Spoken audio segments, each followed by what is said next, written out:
सर्वसामान्यांच्या हक्काचा आवाज जागर जनस्थान।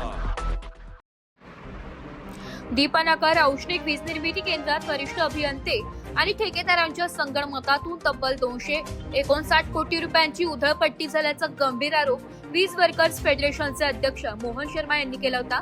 महाजनकोला अक्षरशः लुटले जात असून ग्राहकांकडून वीज बिलांची वसुली केली जाते, मात्र दुसरीकडे कोट्यवधींचा निधी अनावश्यक कामांवर उधळला जातो, असा घणाघाती आरोप त्यांनी केलाय।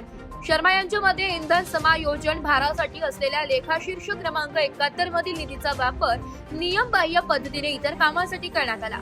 सप्लाय कोड मध्ये फेरबदल करून गेल्या 2 वर्षात 144 कामांवर 259 कोटी रुपये खर्च केल्याचे समोर आले।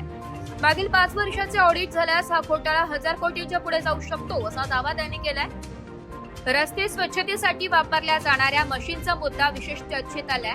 जीएसटीसह सुमारे 34 लाख रुपये किंमत असलेले special purpose cleaning sweeper machine तब्बल 2 कोटी 38 लाख रुपये खर्च करून 24 महिन्यांसाठी भाड्याने घेण्यात आल्याचा आरोप करण्यात आला। हे मशीन नागपूरमधील एका कंपनीकडून नोव्हेंबर 2025 मध्ये घेण्यात आले असल्याचं सांगण्यात आलंय।